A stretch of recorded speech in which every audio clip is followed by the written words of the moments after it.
Thanks everybody for coming. I just wanted to take a second to thank you all for taking the time to stay after and come to this talk. I'm sure you're going to be really excited to see it. Brian Stauffer is somebody that, for me personally, I was very excited because I had met him once before a few years ago, and when I met him, he said he was thinking of moving from the East Coast to California. As it happened, he moved to San Rafael, which is right near me, and we've become good friends. And you know, he's just a great addition to the Bay Area and California as an artistic voice, and one of the very, very best editorial illustrators in the world. And we're really lucky to have him come down here and talk because he's super busy. Always, and particularly at the moment, apparently. So I just want to say thank you to Brian and welcome Brian Stauffer.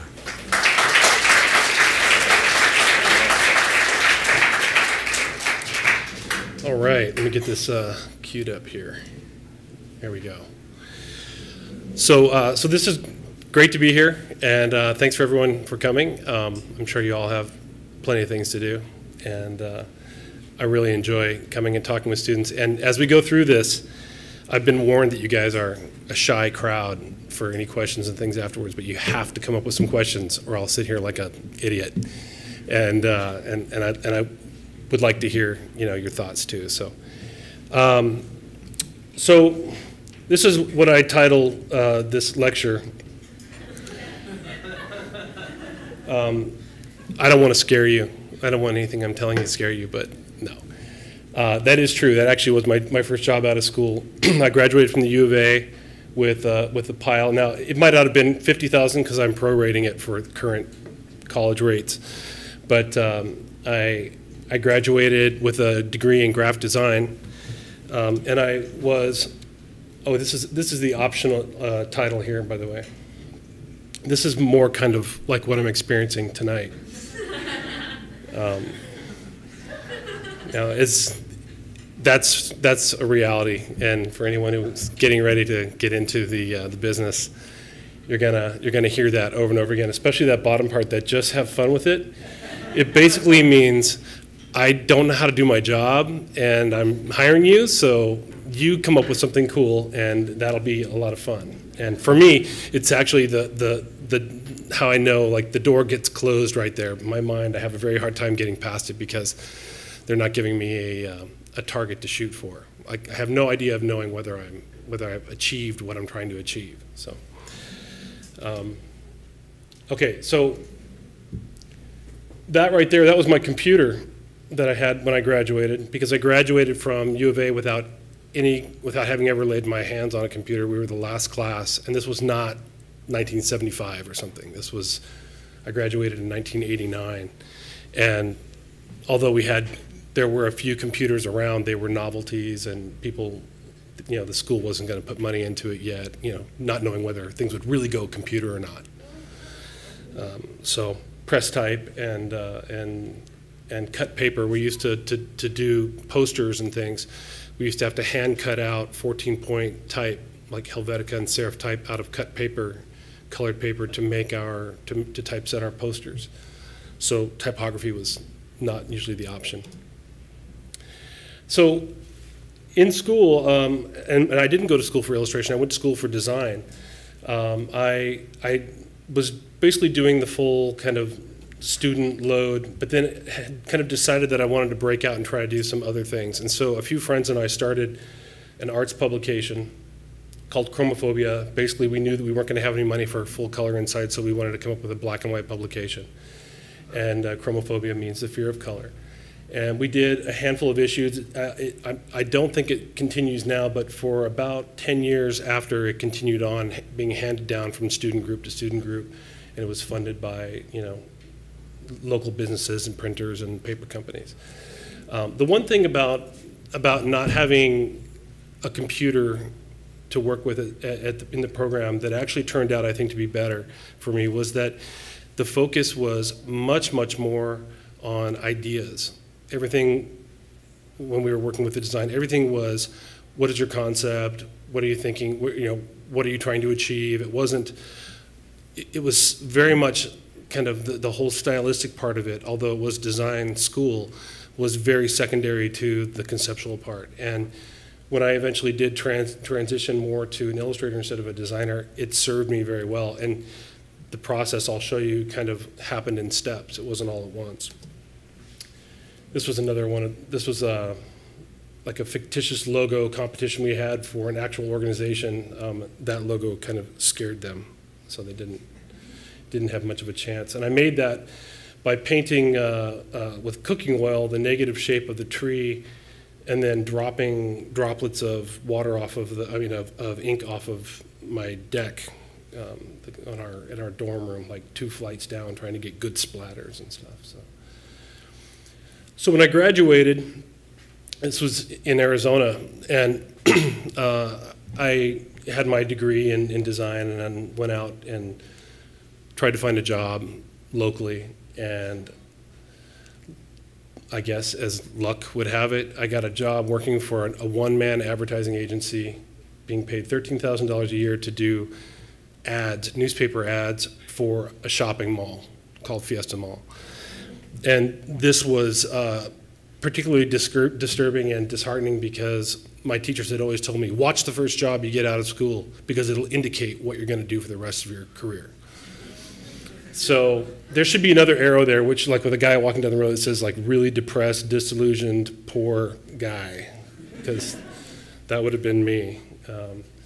But what it forced me to do was to kind of go back to what I had done in college, which was to, if I didn't like what I was working on, to try to create the thing that I wanted to work on. So again, with a few new friends in Phoenix,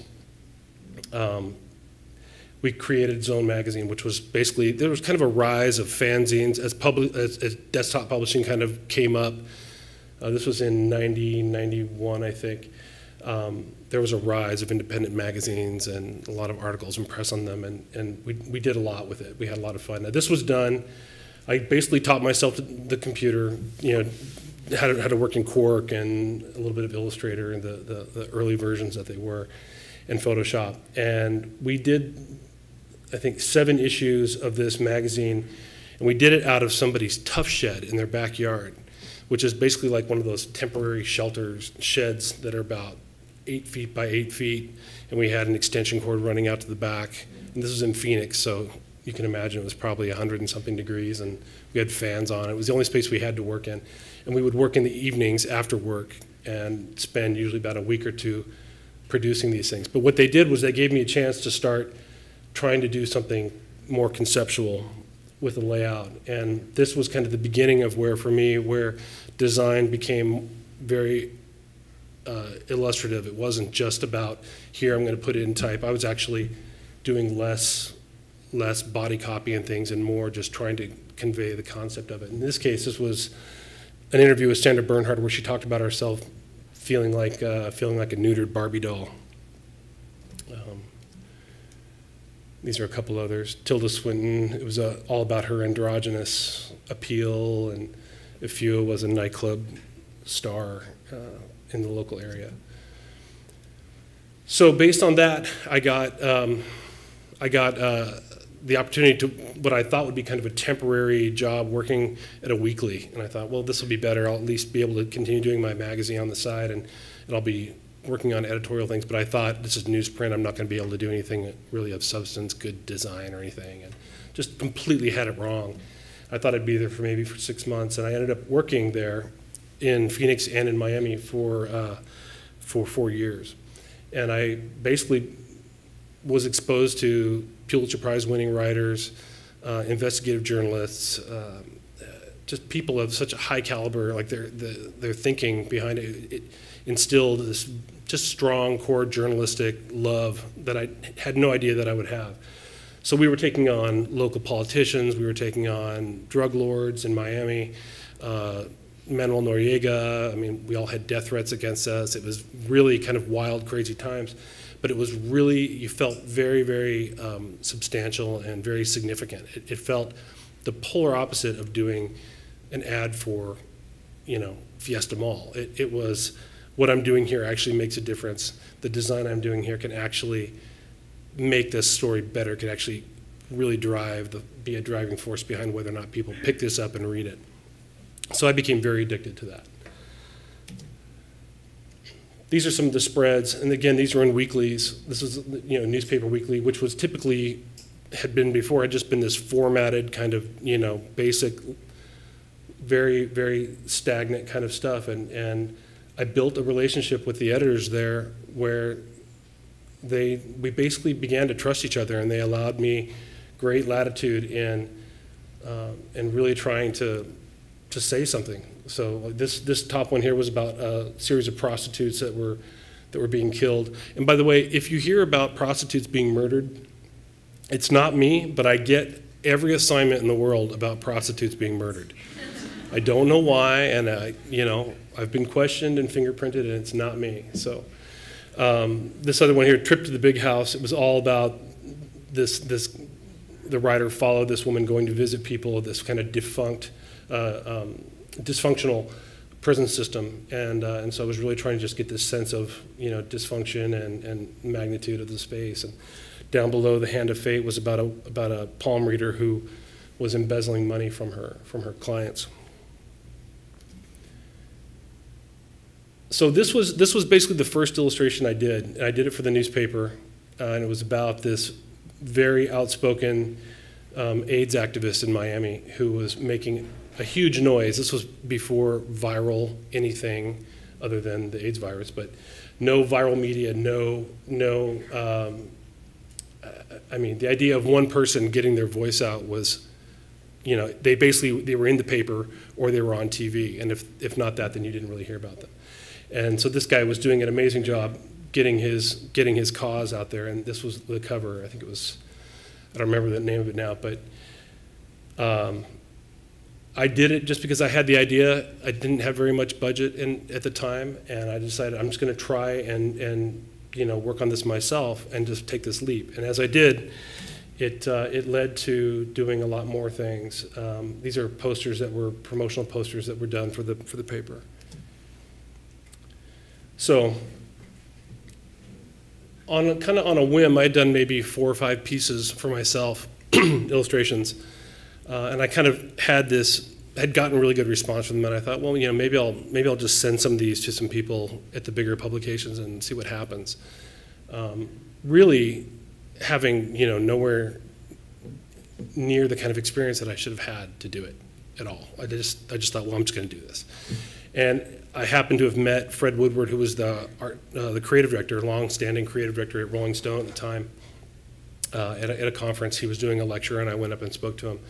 And so I thought, well, he's heard my name. I'll send him these and just see what happens.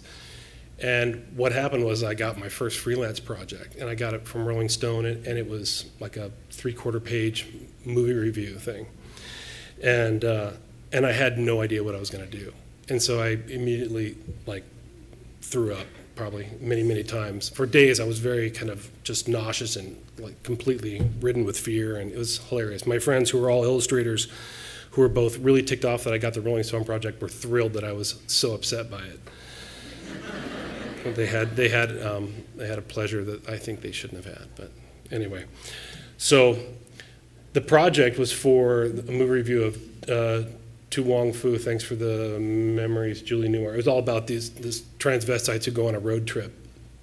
And so, even though I had been an art director and I had been requesting sketches from people and had been doing what art directors do, I somehow, I don't know how, but didn't send any sketches, waited to the last minute, and basically just sent this and said, here it is.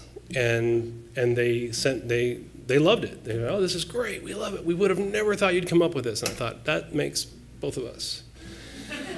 So, but really what it was actually a very kind of logical conclusion to what I was I was taking found things, recombining them, and finding purposes for them that they had never been intended, which is just basic kind of collage and reappropriation. In this case, it was I had some old magazines, one that had the men's girdle hernia thing ad in it, and some old automotive stuff, and that was a vintage Barbie doll that I just took a quick snapshot with a Polaroid. So that kind of was where it started. So, but I kind of joke about being afraid, but I literally, my wife who's here tonight will tell you that I remember saying, there's no way I can do this as a living. I'll have to continue doing design because I'm just so freaked out by all the unknowns here. And it was for me, and still is on some level, I still get a twinge of, you know, I'm excited to have a project, but it's also kind of like, will it live up to, you know, the standards that I want it to? Will they be happy with it? And mostly internal. Will I be happy with this? You know. So these are three things that I've kind of come to believe. Everyone feels it, and I think there are a lot of people. It's just too cool to admit that the unknowns of it. And I think some people are pretty natural about what they're doing, but on some level, at some point, I think part of being an illustrator or being an artist is not knowing whether you're moving forward, not being where you want to be, or taking things far enough. And to me, that's where my fear comes from. So at that lecture where I met Fred Woodward, I sat there kind of in awe listening to him talk about, and this is, you know, at the time he was, and still is, kind of the grand master of editorial design, doing Rolling Stone, winning every award in the world. And he was very kind of in a neurotic way up on stage saying that he didn't know whether he had a job when he came back on Monday. And this was like in the peak of his popularity and accolades of what he was doing. And I just thought it's amazing that there isn't some plateau that you achieve once you've gotten a certain award, that in fact, it just keeps, you know, I think thankfully you just keep, you know, not knowing. I think I skipped number 2, and I don't know how I did that, but number 2 would have been, the fear would be, what happens if one of your slides disappears during a lecture? And the answer to that is just roll with it. So the third one, everyone fails. And that's true. And I want everything to be really good. It can't always be. Sometimes, like tonight, when I'm too busy, I've taken on too much. There's only so many hours in a day. Something might not be as good as it should, and I really hate to do it, but it happens. And sometimes I'll spend all the time in the world on something, and it still doesn't happen. And it's really important to know that it's okay. And oftentimes at the beginning of a project, I try to figure out a way to tell myself to fail deliberately. What could possibly not work in this situation? Try that, and then sometimes it ends up working. So there's number 2. It never goes away. It never goes away, but it does change order on you sometimes. So, and the never goes away thing was basically just kind of what I was saying before about the plateau. I thought after maybe, okay, the first time I get into CA, then I'll really feel like I've hit something, and it'll be like this new level of confidence. And you do feel good, but then you realize that, oh crap, I just did that. Now if I don't do it again, I'm going to question, right or wrong, you question these things. And I just don't think that ever ends. I mean, it seems to me kind of the age-old story of the tortured artist who is happy with their work one minute and hates it the next. So here's a little bit about process. This is a shot of my studio. No, it's actually not. This is my studio. See, I don't believe in that studio. We all see it in Dwell magazine, and you're like, people don't live there. I don't know what happens there. Just organizing. People that organize live there. This is mine. See, this is okay. So now, this is from today. Look, there's the presentation. I literally just stood up and took a picture, and my wife said, "You don't want to show them that." Like, anxiety medicine, writing gloves, and one of my son's Nerf guns. Soylent Green. Great movie. Horrible movie, but I watched it anyway. Some kind of fiber thing that I ate the whole box of. And and so I have a really small, tiny, little, horrible studio space in a really cool house, and it kills me. But I'm working on that. So anyway, that's where the magic happens. So everything you need to know to come up with brilliant concepts. Actually, I don't know everything about coming up with brilliant concepts, but I'm pretty sure it has a lot to do with being empathetic and direct. What do I mean by that? I'm going to show you a couple images from John Hartfield, who is the single biggest influence on me, because I think he has kind of a laser beam precision ability to be very direct and just to distill down, pull everything away from a topic that gets in the way and gets right to the heart of what the message is. In this case, he was obviously pretty upset about, pretty upset about treaties and very upset about loss of peace and innocence in the country and what they were doing, what these proclamations were going to do. This is Nazi Germany. So let's see here. Another subtle piece. No, I think it's just so brilliant at kind of understanding what's happening, in that case, what was happening to the Catholic Church, what the Nazi regime was doing to it, and this also was one of the first times I really got the hook into me about the power that you get when you take an existing image or an existing cliche or whatever it is, some icon, and you tap into it by modifying it or piggybacking onto it. And I don't just mean just taking something and copying it. I mean taking the essence and the meaning of it and letting that power and everything that it brings with it kind of work in your direction for your benefit. And that's about as distilled as it gets, I think. This was one of his that he felt, pretty precisely about a particular politician. So, and when I'm talking about the empathy thing, or being empathetic, for me, it's not just, okay, I read the article and the people in the article must feel this way and that sort of thing. I think that's important, but it's also, why was I called to do this? Why did the writer write this story? Why did the editor, have their take on it? And keeping all those things in mind as an editorial illustrator, it just gets you inside, it gets you quicker to a place where you can find common ground for, hopefully, the reader by way of the editors and the writers. It's another one of his. So this is one of mine. This was a piece for, this is one of my prostitute murder series. I'm thinking of doing a kid's book. This one, Daddy, Mama's a hooker, but she's not here anymore, or something like that. I don't know. It would not be good. So this was basically a series of prostitutes who had been murdered, and just brutally, each one of them was found stuffed into a suitcase, and their families knew this about them. And as I was reading it, I just was kind of overwhelmed by physically what that must look like for the police officers who discovered them, for the women who were humiliated and treated that way, and I wanted to get to that as quick as possible. And so as I was working on it, I kept fumbling around with the suitcase, and at some point I just thought, I don't need a suitcase. I just need to get the suitcase out of the way, and she becomes that.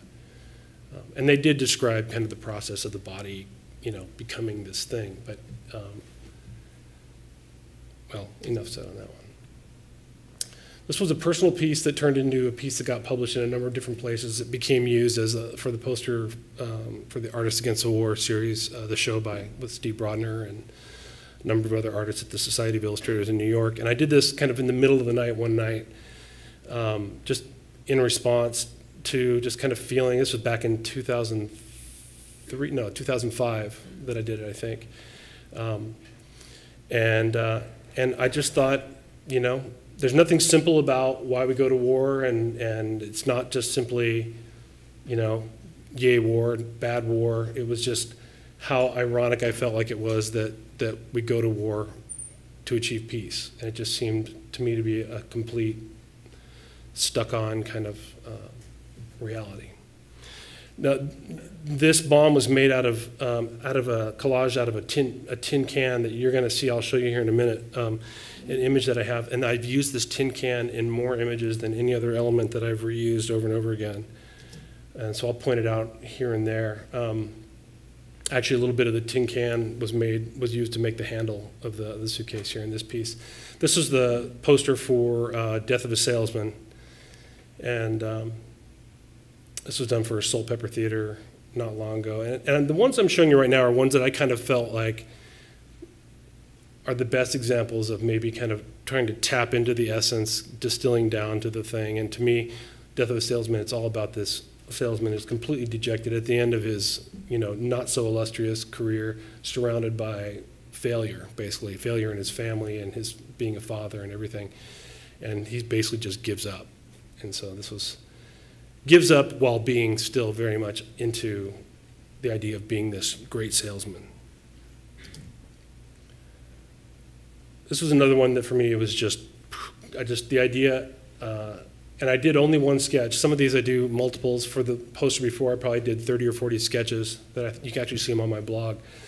And I'll show you sketches for a few other things. And this one was one where the art director was telling me about the story, which was about a young man who hung himself from a bridge in this town by a sheet. And the people discovered the next morning, it was all about how the town was mourning kind of their irresponsibility and allowing this boy to be so out of control that he would kill himself. It was called Tears of a Town. And as he was describing it to me, the image, it was just like one of those ones where bing, just kind of popped into my mind. And I said, I know what it'll be. And I described it to him before I'd even drawn it. And then I just kind of sketched it out and sent it over to him. This was for the SF Weekly here, which I've done a few covers for. And this was all about a pedophile priest here. Pretty subtle. This is one where kind of the whole empathy thing, this was kind of some of these topics are very hard to do. It's part of illustrating is it's not just, oh, wow, I got this really great juicy topic, this human interest thing, and you realize, wow, this really happened. In this case, this was for Diablo magazine. It was about these 10 and 5-year-old boy. The 5-year-old was autistic, and their parents left them alone on New Year's Eve for like, I think 10 days to go party in Vegas. The stepmother basically, instigated this thing, and the father just went along with it. And luckily, the 10-year-old was basically like a little adult and took care of the young boy and everything. But when they found them, they described the scene, and to me, that was just, having young kids, it was very hard. I almost had to turn down the project because I just thought, I don't know if I could stand thinking about this the whole time.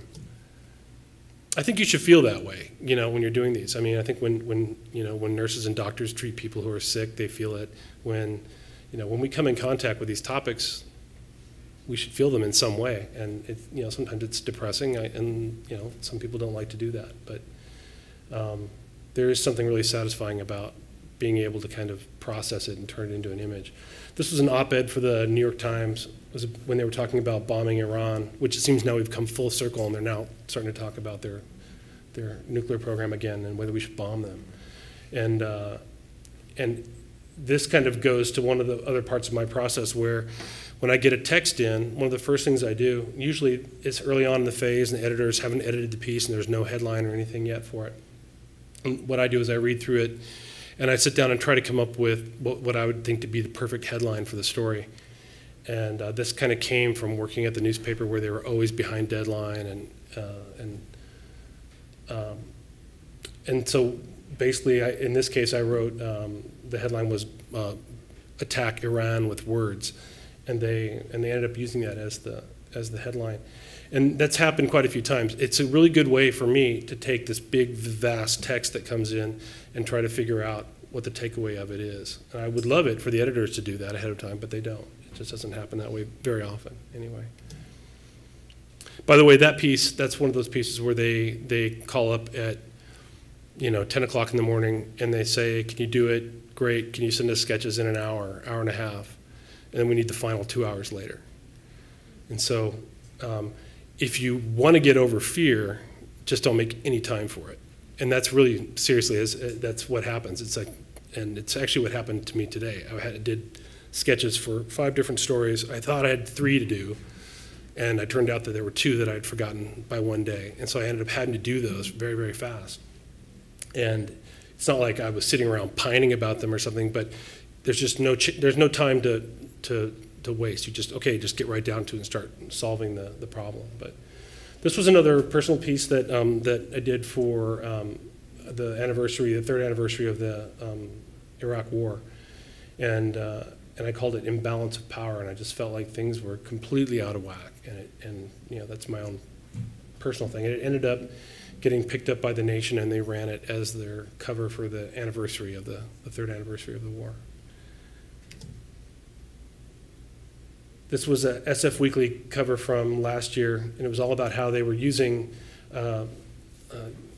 anti-gay marriage activists were using immigration laws to basically deport the significant others or spouses to be in gay partnerships, gay relationships. And so this was kind of one of those ones where when he called, the art director called, and he said, this is going to be really hard. I don't know how we're going to do this. And he said it to me, and I thought, God, I don't know how I'm going to do this. And before he got off the phone, I had the image in my mind, and it's just one of those ones. I wish it happened every time, and it rarely does. But when it does, it tends to be the work that I'm most proud of. So I don't know how, it seems like some kind of cruel joke. The stuff that you have to work the hardest at, the longest at, is the stuff you're the least happy with. But in this case, this one ended up winning best magazine cover from the Society of Publication Designers last year. It was a huge honor. It was really exciting. There's the can.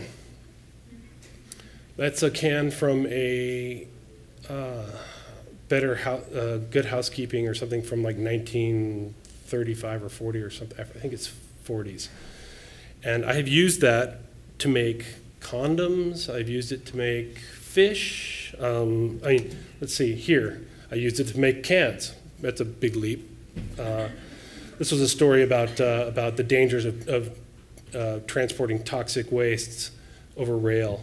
There was one town in particular that was on the water, and barrels fell off, and their water supply was fouled. Now I have a few sketches for that, just to give you a sense of kind of what I was doing. And obviously the direction was, the editor is obsessed with skulls. I was like, okay, let's see what I can do. So I'd originally kind of drawn the bridge, and as I was drawing the bridge, I thought, if I take and make these shapes not straight down, they'll form the basis of a skull. And as soon as that happened, I thought, well, it's easy. We'll just get those barrels down there. These are a little bit of the process here. Kind of going online and finding.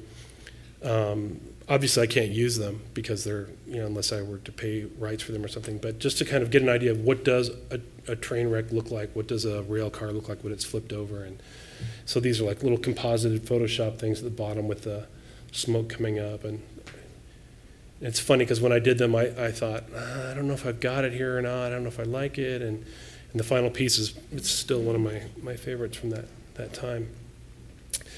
This was also made with the can. The can and just pencil drawing scanned in. The texture that you see in the background that's throughout my work is a texture. It's basically a field of like I think it was red ink in a Fortune magazine, and I use this is the big secret. No, I use the rosette pattern. The printed pattern creates this great little texture. And for some reason, I found it and I love it, and I apply it to everything. And what it does is it's a great way for me to bind elements from different resources together to bring them into the same kind of environment. So in that case, there's pencil line drawing. There's photographic ink, the red there, and the rest is tin can. This was one of the sketches for that as well. And basically, the story for that was about this lawyer who was this crusading lawyer, and in fact, he was kind of like a consumer advocate, but they found out that he was actually ripping off the people that he was supposedly advocating. So he was ripping off people against people who had ripped off other people. Yeah. Anyway, but in doing so, in basically kind of exposing himself to this by doing this behavior of his, it was very self-destructive. He got disbarred, got put in jail, And so I just had this idea of, you know, the story, at that time they didn't know whether it was going to be more about the victims or more about this guy. And so I gave them one way to handle each of them. And there we go. They ended up being more about the guy, so the shark worked. This is the final and the sketch all together. This was my first cover for the New Yorker, and this came out basically the day of the election, even though it said, well, it came out the day before the election was decided. And so they needed to do a cover that could work whether he won or lost, whether Obama won or lost. And it was called A Very Long Tunnel. It was either, wow, we still have a long way ahead of us, or it's been a long way, and look, we have this blue Democrat at the end of the tunnel. A really old, tired, you know, light at the end of the tunnel kind of thing, but I think it was dramatic enough, and it kind of summed up what they were trying to say without that they were having a hard time with it. And in this case, you rarely get these assigned to you. You just kind of come up with ideas. You have the connection there. You pitch the work, and once in a blue moon, maybe you get one. And this was kind of like the Rolling Stone thing. It was like my first lucky shot. I just happened to get the first one I submitted, and that's the tin can again. The magic of the can. This was the second one, about a little over a year later, and I've submitted in between that probably, I don't know, 20 or 30 different ideas, trying to get other covers, and it's the most elusive thing in the world. This is actually the sketch that I sent them. The only addition is the background color, which is that rosette pattern, and the blue. But I had just sent them this sketch, kind of very tightly done, but still just a sketch, and sent it to them. Didn't hear anything, which you often don't. You often ever hear anything back. You never hear anything back. And then I proceeded to think, well, I'll just do this for myself. So I started rendering it and doing full fabric and everything. And then I sent that off to them, and they called me back moments later and said, oh yeah, we like it. We want to run it as the cover. And I thought, great. And so I said, which one? Because I, of course, had like peppered them with a million versions. And they said, the original one. And I said, what, you mean the sketch? And they're like, yeah, we want to run the sketch. I was like, no, you can't run the sketch. You got to run the piece. And they're like, no, we want the sketch. It's like, you're not going to tell New Yorker, no, you're not going to run the sketch. So they ran the sketch.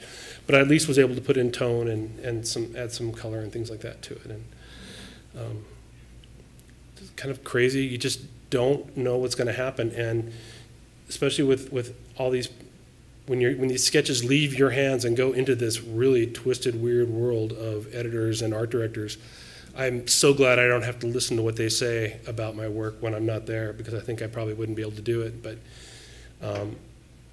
you have to really be prepared for just absolutely anything to happen.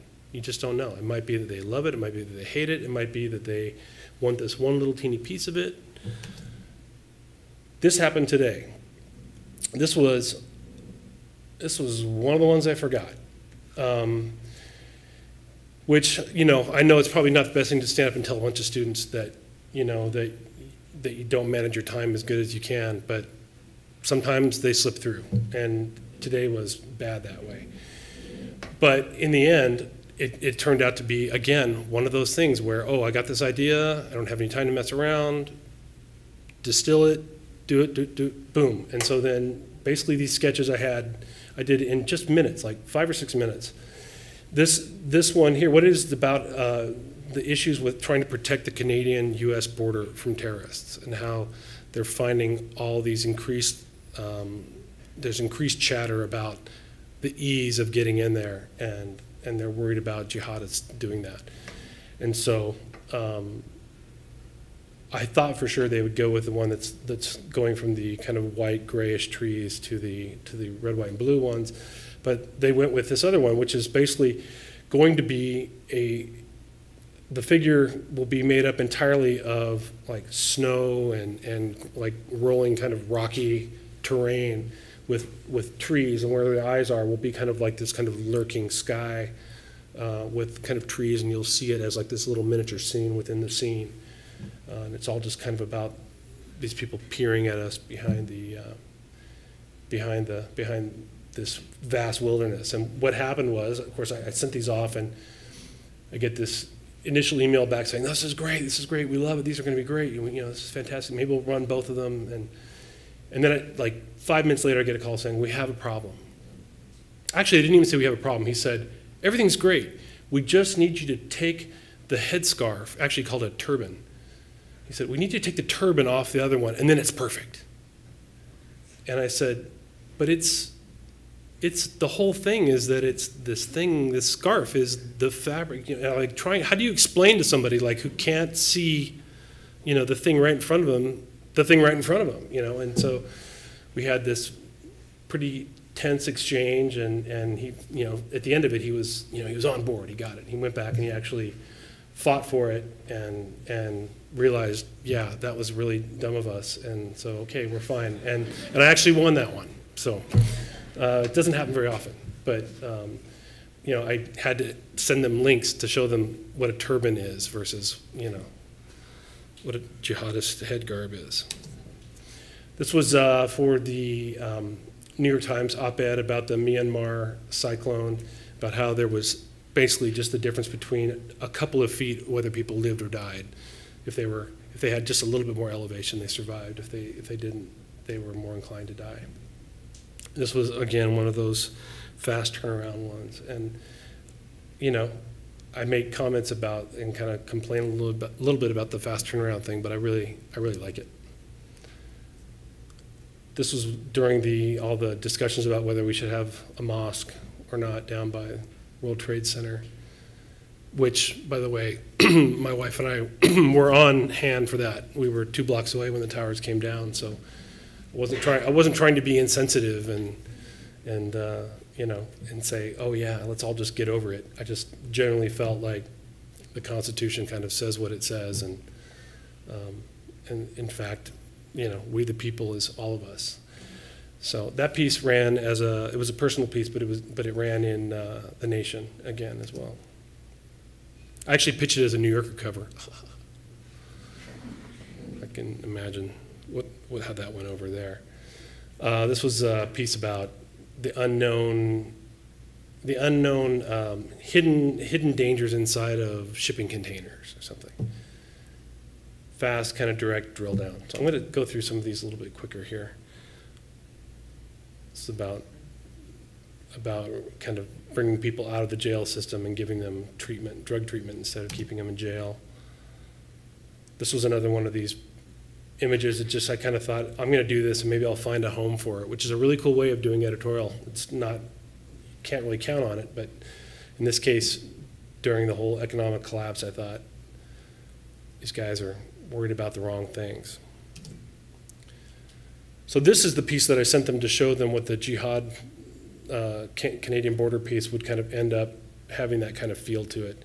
And this was about the hidden past of the slavery in New England, how everyone thinks of Boston and the area being anti-slavery, but in fact most of Boston's infrastructure was built with slave labor. So these are just to show that not everything for me is gloom and doom and toxic waste and all fun around the house.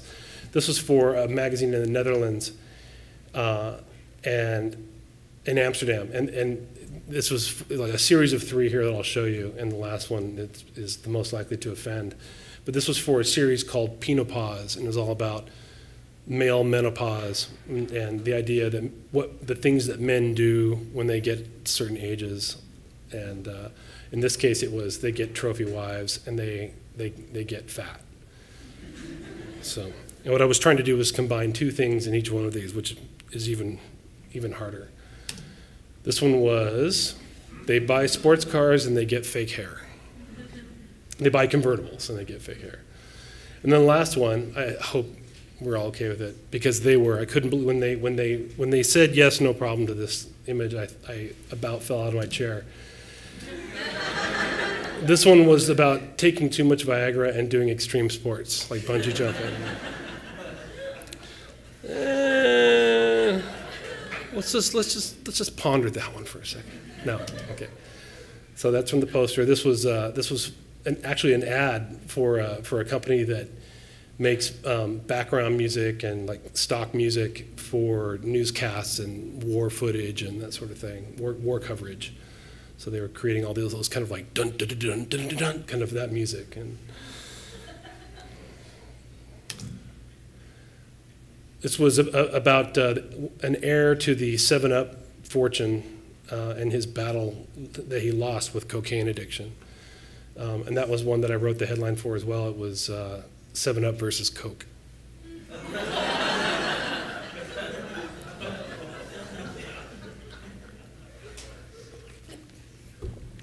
All right. Poster. We're getting there, guys. We're almost there. Okay, so this was a poster, theater poster for a play called Waiting for the Parade.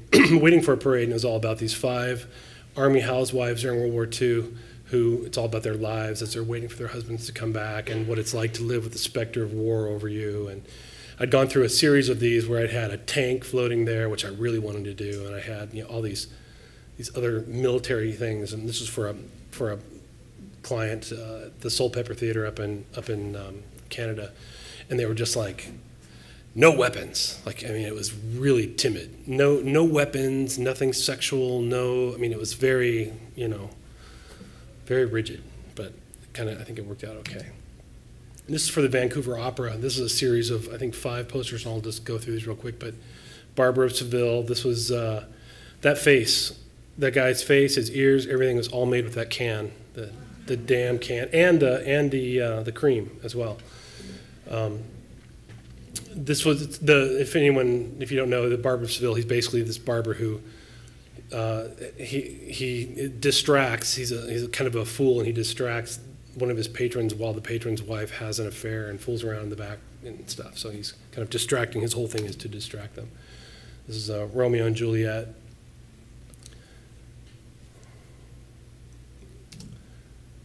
West Side Story. And I don't know if you can see it, but those are dancers that have kind of made up that fence. And, the whole West Side Story is, basically Romeo and Juliet again.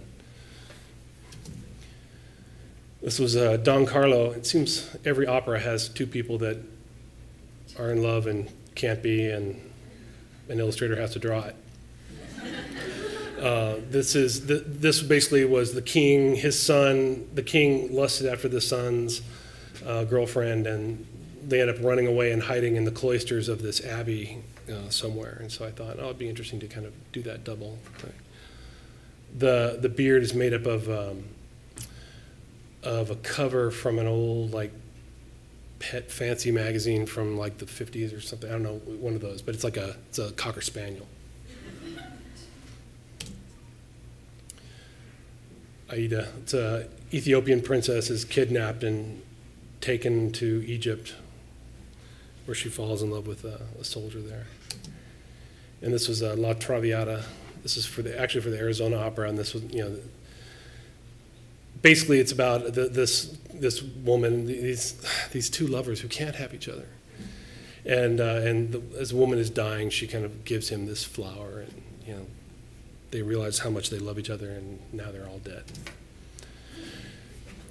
Okay, so this was another personal piece. Was this a personal piece? Yeah, this is a personal piece during the Gulf oil crisis, and I ended up turning it into a poster and donating it for proceeds to help animal recovery. It just seemed like an interesting notion. This idea, thinking of the empathy, like how these animals, how they must feel, like, why is this happening to me? All the questions that an animal probably, they must have them. What is this crap on me? Why did this happen? How do I get this off? What's going to happen to me? All those things, and just kind of distilled it down to the animal crying for help. This is a poster, actually ended up running in the Graphice Poster Annual, and it was done for a show in New York at the Society of Illustrators. And I just remember seeing all these protesters. By the way, I'm sitting here with a plastic bottle. Cheers.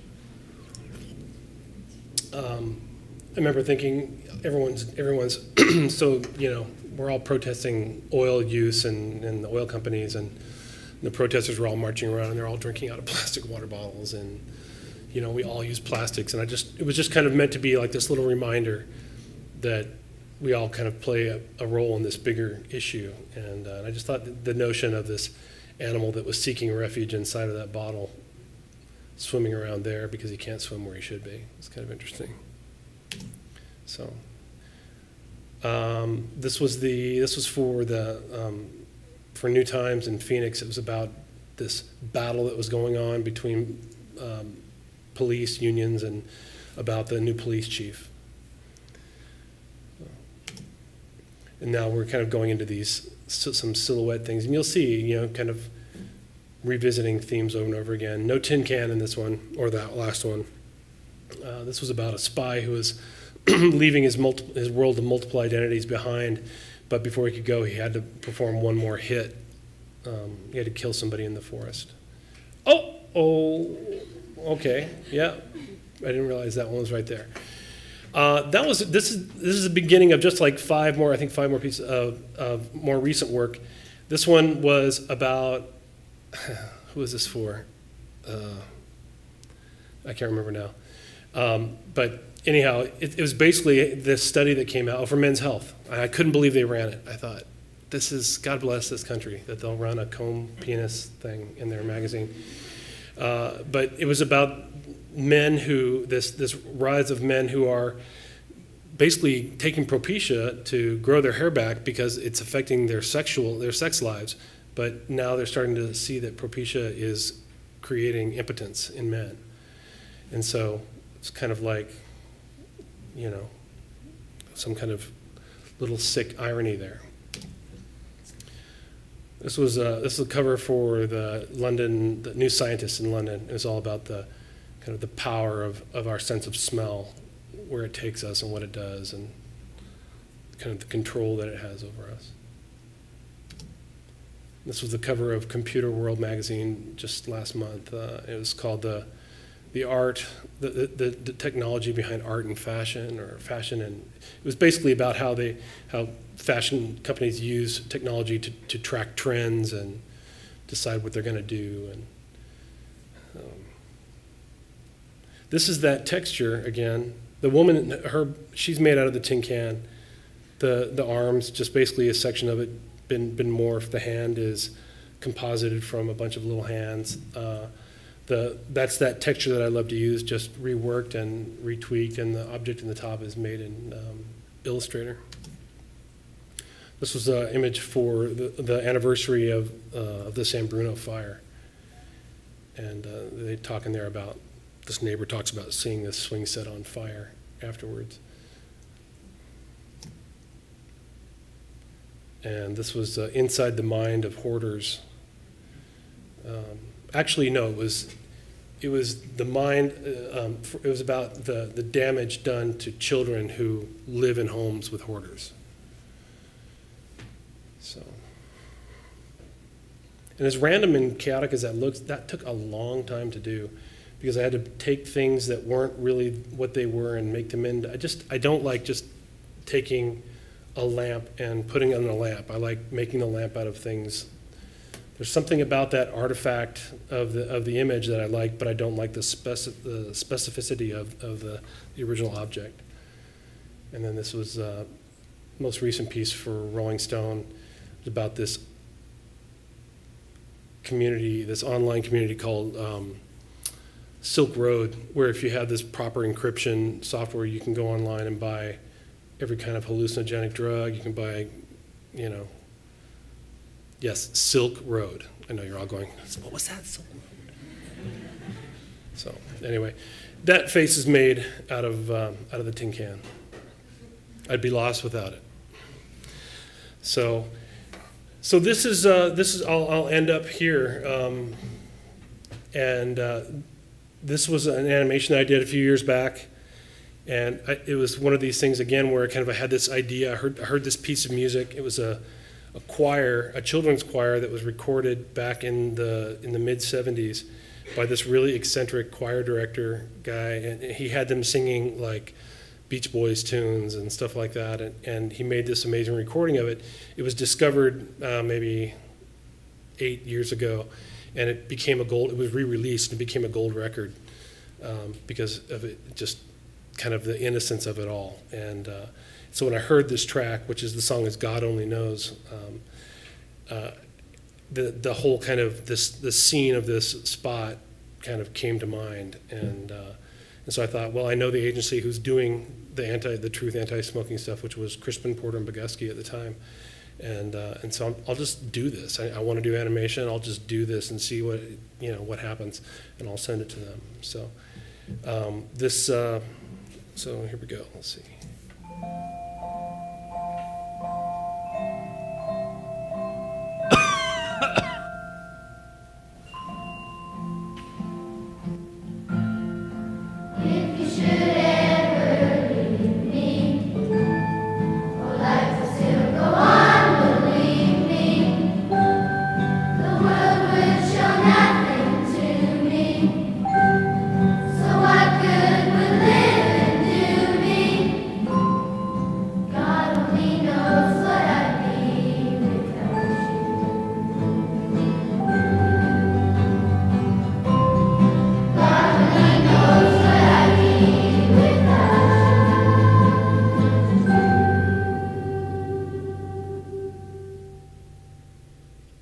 There it is.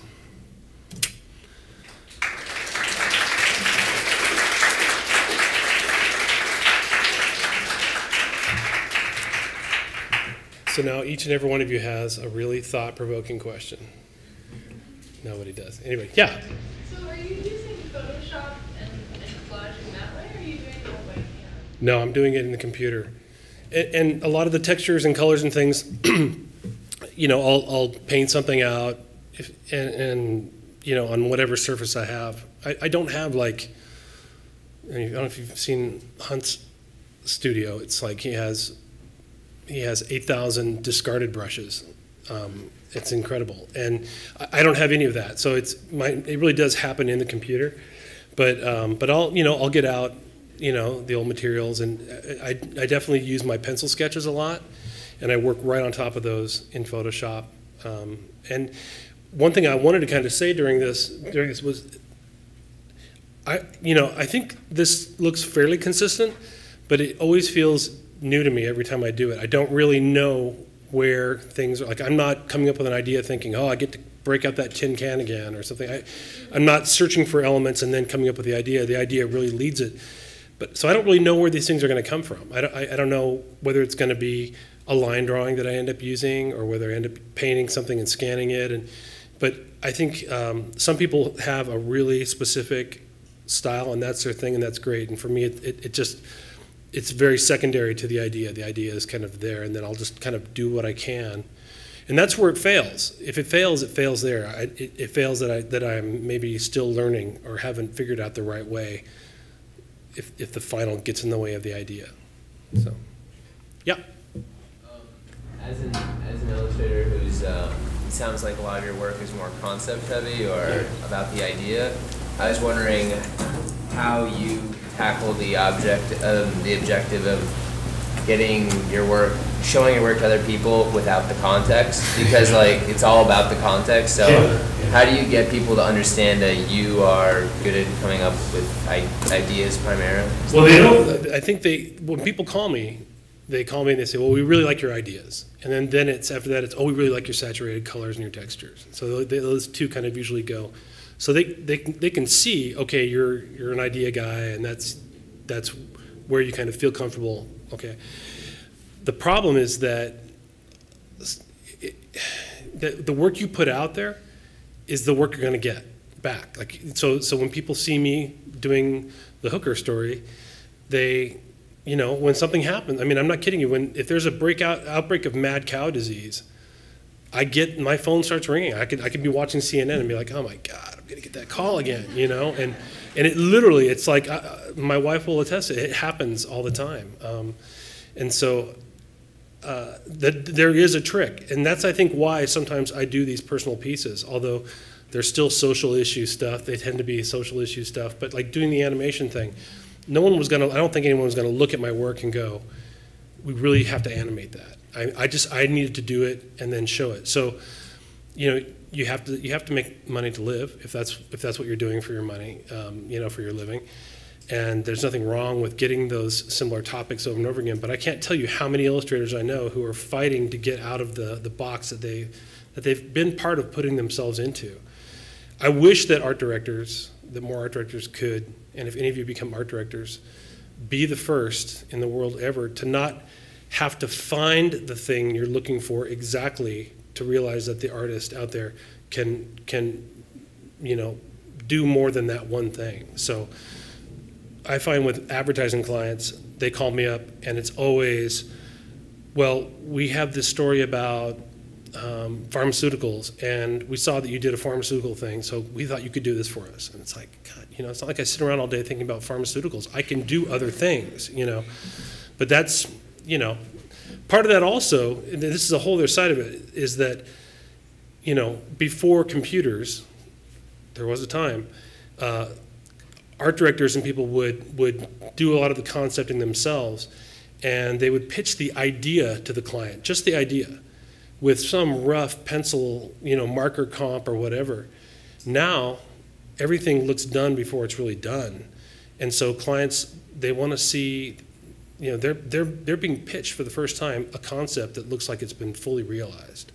And it completely cuts out a really important part of the process, I think. So what you end up having is a group of people who will go out there and look through a bunch of illustrators' portfolios. Oh, we're working on a pharmaceutical thing. Let's go find, oh, here, look, I saw an image that has a pill in it. Let's use that. And that's what they do their pitch on, and they end up calling that guy back. And I guess that's okay, except that the work ends up becoming derivative and, you know, so how? That was your question, right? You're like, yeah, I know that. Yeah. The only thing I can say is do the work that you're, you know, that you're getting, and create for yourself work that you're seeking. So, you know, and nothing will focus you so well about what you want to do by having to do, other than having to do what you don't want to do. So, you know, do a bunch of stuff you're not thrilled with, and pretty soon you're like, oh yeah, I want to do that. And then you go over and you start, you know, producing work on your own. Produce fictitious work. Put people's logos on it, you know. That's fair game. If they're gonna, if the rules are gonna be, we need to see you do something, then you know, that's nothing wrong with doing that. So, anyone? Yeah. For an illustrator starting out, you mentioned sending work to like the New Yorker and whatnot. What do you think is the best way to submit work or to build those contacts?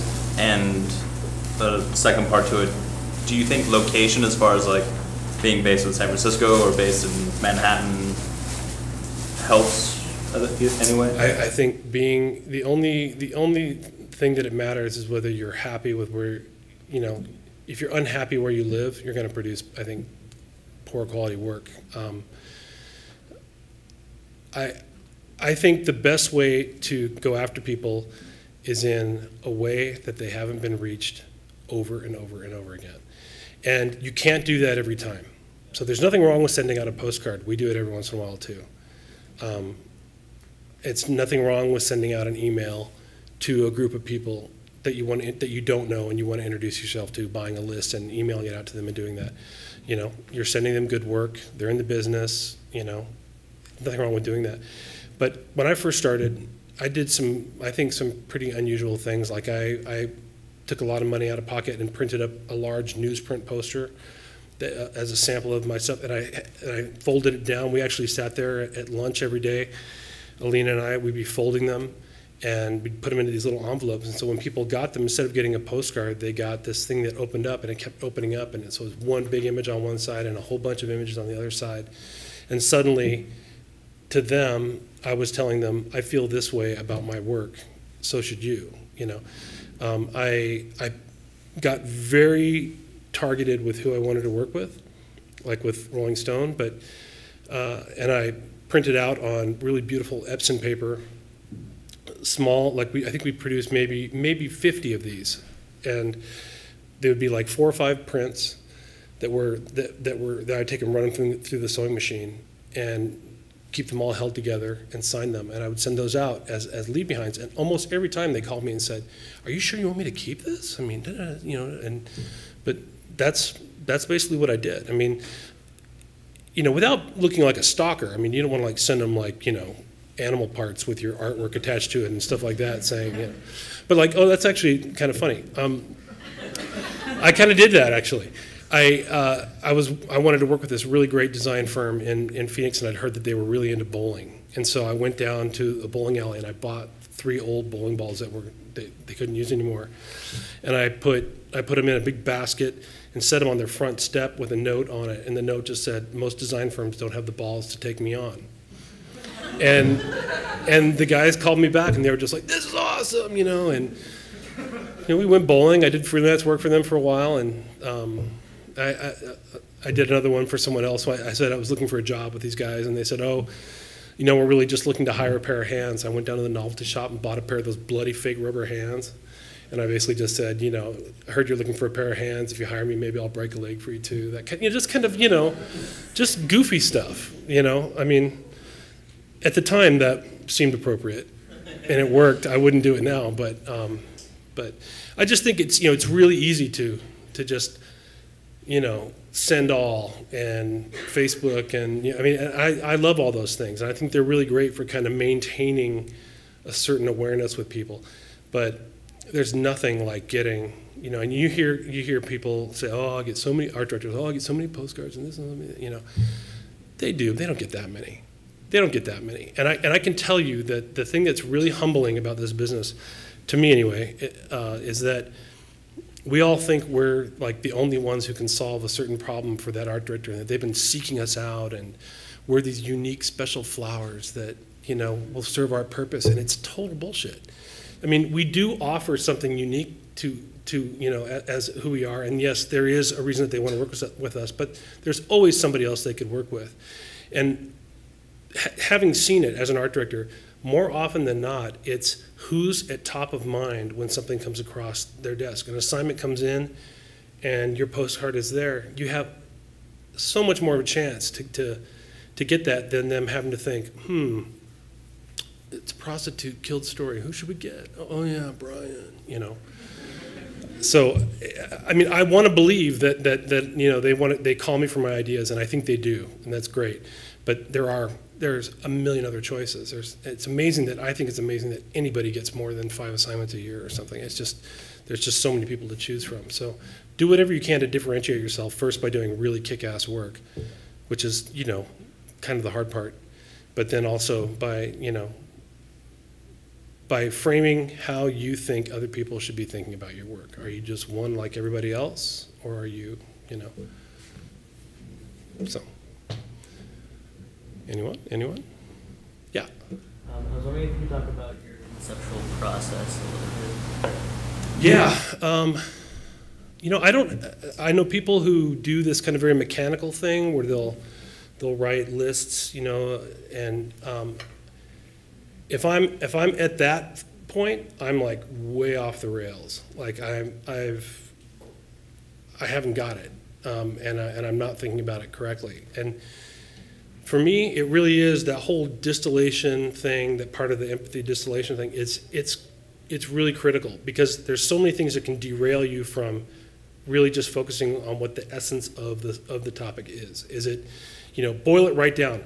Guy hit guy on head, not, oh, there was a massive trial and there was this and that, you know, like to get right down to that thing. As soon as you get down to those core elements, you're going to start seeing connections between things that you didn't expect. And that's where, to me, that's where the opportunities are.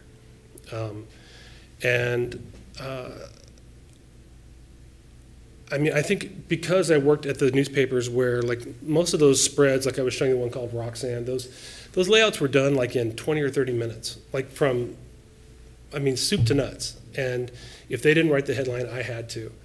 And so I got really into, my mode is like, do it fast, like get the idea fast. And so if I'm sitting there for 10 or 15 minutes and I haven't gotten, you know, a good idea, then I have to stop for a minute and, you know, do whatever, you know. George, I'm not going to tell the pool story. Where is he? floating face down in the swimming pool. But no, doing something to like kind of, refocus yourself. And then I go back and reread it again and maybe take a couple notes and write down a couple words. I don't do like, I've seen people who like will write words down and then write, complete opposites and start connecting them with lines and seeing what happens. And it's just too cumbersome. I mean, I don't know. To me, it happens much more kind of internally. And I edit a lot inside, which, again, I'm sure I'm not supposed to, I'm sorry, teachers, I'm not supposed to be telling students this. I don't send 8 million sketches for things. Some things I do. If it's something that I really feel like, if it's a topic that just, for some reason, draws a million things out of me, I'll do it. And I'll just sit there and let the ideas go and go. But more times than not, I get an idea, and if it's not good, I let it go. I don't try to force a bad idea. I just let it go and kind of move on or try to turn it into something else. But which is very different, by the way, than falling in love with the first thing you think of, which I think is a huge mistake and kind of the rookie mistake. It's like, well, I came up with this idea and I really like this idea, but have you tested it against the story? And that's the second part of the equation, which is kind of, I've got this idea now, I'm drawing it up, I'm sketching it up, and you have to look at it kind of objectively. I don't know what the story's about, I haven't read it, and you just kind of check yourself. So what if I were coming at this thing fresh, what would it tell me? And suddenly you start picking up all sorts of things. Oh, the gender tells me this, the color of the background would tell me that, and I mean, and all of a sudden there's all these variables. So I mean, I wish I could just, just hand you the flash drive and say, here it is, this is the secret code, and but I really think it kind of comes from how you see the world and the things that you see in the world. And a really great way of kind of developing your own work is to look at other people's work, not to copy it, but to figure out what you like and why you like it, and find your own way to kind of plug into that. Yeah.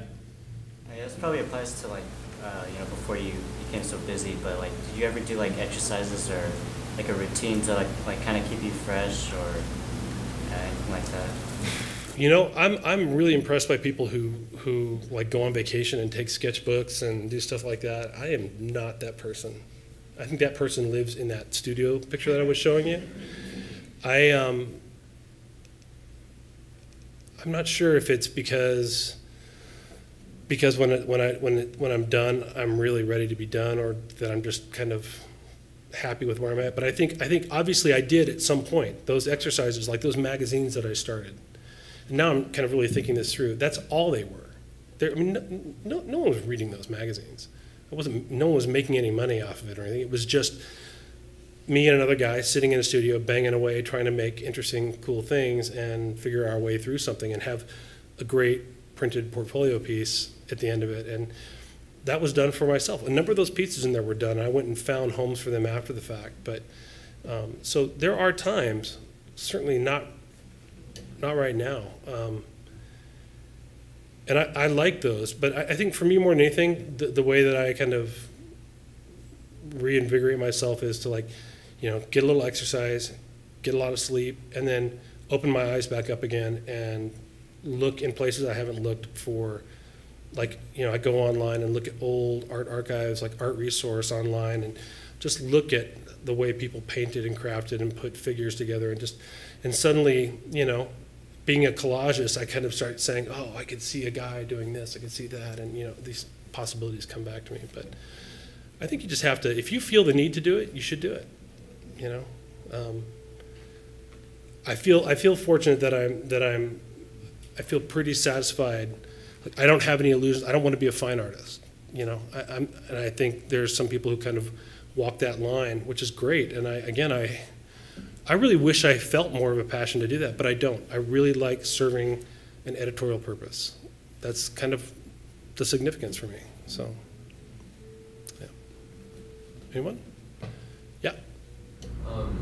This is just like a kind of a quick question, but I was just thinking with your illustrations, you were mentioning how you sometimes write the header for the article. Do you get paid extra to do the copy, or do they ask you sometimes to do the copy in addition to the image because they know you do it, or No, no, they don't. Magazines don't pay anything they don't have to, including fair wages most of the time. But no, you know, at first, when I first started doing it, I thought, oh, this is really, really presumptuous of me to send these along. But I just said, screw it, I'm going to do it. And what I found was maybe, I don't know, a third of the time they were getting used, or they were leading to the solution that they came up with. And it became this really kind of nice, direct communication pipeline right through, like, bypassing the art director and just me and the editor talking.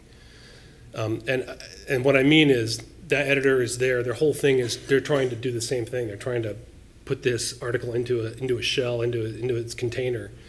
And at the end of that process is figuring out, okay, this headline either sums it all up or takes them off in the wrong direction, or, you know, a good illustration does that. It either really communicates what's going on, or it does the exact opposite. It derails, it distracts, trivializes, over sensationalizes. I mean, to me that's like the horror, you know. But honestly, a lot of times art directors aren't great at really communicating kind of my intention or my devotion to the image as well as I can if I'm just talking to the editor. I don't want to talk to the editor. I mean, you know, that just doesn't happen. But when I do those headlines, when I write them and send them out, I embed them in the sketch. That editor sees that thing, and then I get the email back. Oh, the editor really liked your headline suggestion. We're going to go with that, and, you know, that kind of a thing. So, yeah, I wish they'd pay me double. Yeah. Yeah. Like, it sounds like you have a lot of tight deadlines. Like, say you were given, like, you know, 3 times as much time or something. Would that change the quality of your work?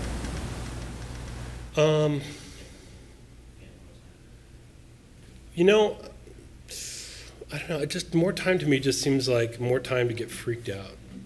I mean, I know people who use more time, and they use it in ways that I really wish I had. It's not even discipline. I think yeah, if I have too much going on, I stop. You know, I don't take on more than I can physically do. I don't turn in bad work or something, but it just happens to be that I'm kind of well suited to work under this really fast pace.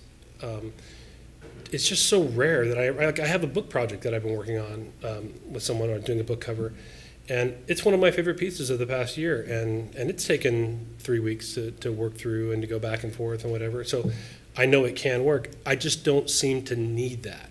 It doesn't seem to necessarily equal better work for me. I think it would be more experimental. It would give me a chance to do, I want to do more painting. And so I think it would give me a chance to say, oh, you know what I should do on this one is try something that they're not even expecting at all, and then do that. So, you know, baby steps for me. Yeah. Oh, sorry. You guys can flip a coin. Okay. Do you ever work directly with the writers? Do I ever work what? Directly with the writers? Only on, like, book cover things, and, like, friends who are writers, and you know, I'll get notes from them, but they pretty much filter us pretty well. They keep us. I'm sure illustrators must have gotten in and really mucked things up or something for people, because they keep us in our little, you know, cubicle. Yeah.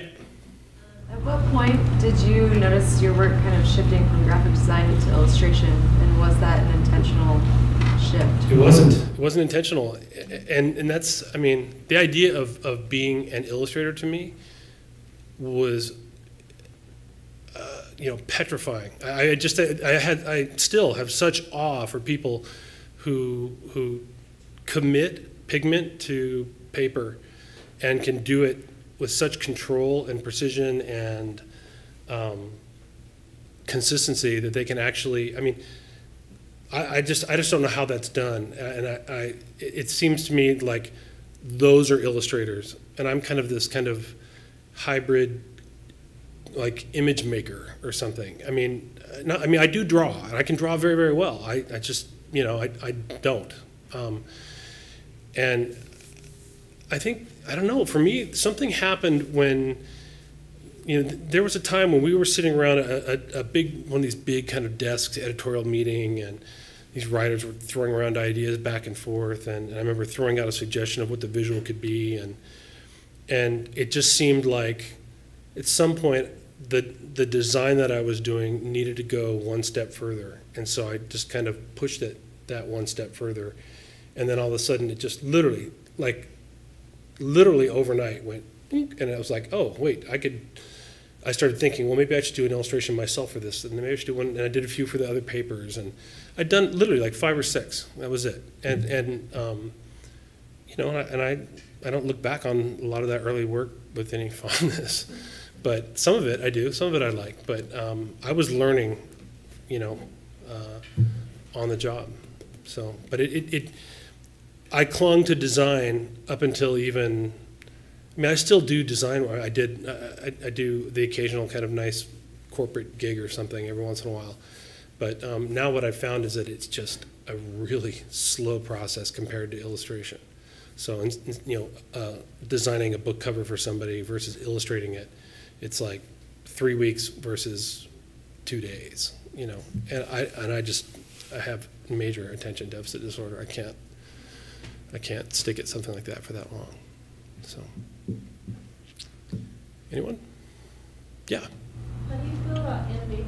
Is that a pretty easy transition? No, it's hard for me. It's hard because that whole distillation thing. I haven't figured out a way how to expand it so that instead of it being all about this one moment, illustration is this beautiful, to me, in its best moment, this beautiful moment that you've captured out of all the other, and here it is, this snapshot, and I think animation, when it's done really well, is about revealing that kind of thing, and the dramatic arc, and I mean, it's the only thing that's holding me back right now, honestly. It's just trying to craft something more than just a bunch of scenes. Like, to me, I just keep coming up with, oh, I could do a visual like this, and this could move. I could do a visual like this, and it could move, as opposed to these things relate. And I mean, to me, it's just a whole different set of talents. And I want to do them, and I want to do more of it. Since I first got interested in it to where it is now, budgets went from being hundreds of thousands of dollars for television commercials to tens of thousands of dollars. And, not that, I mean, I'd be thrilled with either of those. But my point is that it's changed so radically, even in the 10 years from, when I first started playing around with After Effects. I know how to do it. That's the thing that's frustrating. I spent all the time to learn the software. I know how to do the physical part of it, but I just have been wrestling with the other. So I have done some for the iPad, which I think everyone thought initially was going to be like overnight. Things were going to change, and all of a sudden every illustration was going to move, and at least to this point that hasn't happened. I've done a few of them, and they're fun and they're interesting, but they've all been kind of the novelty compared to like the way of the future. But anyone? They've had enough. All right. Thanks.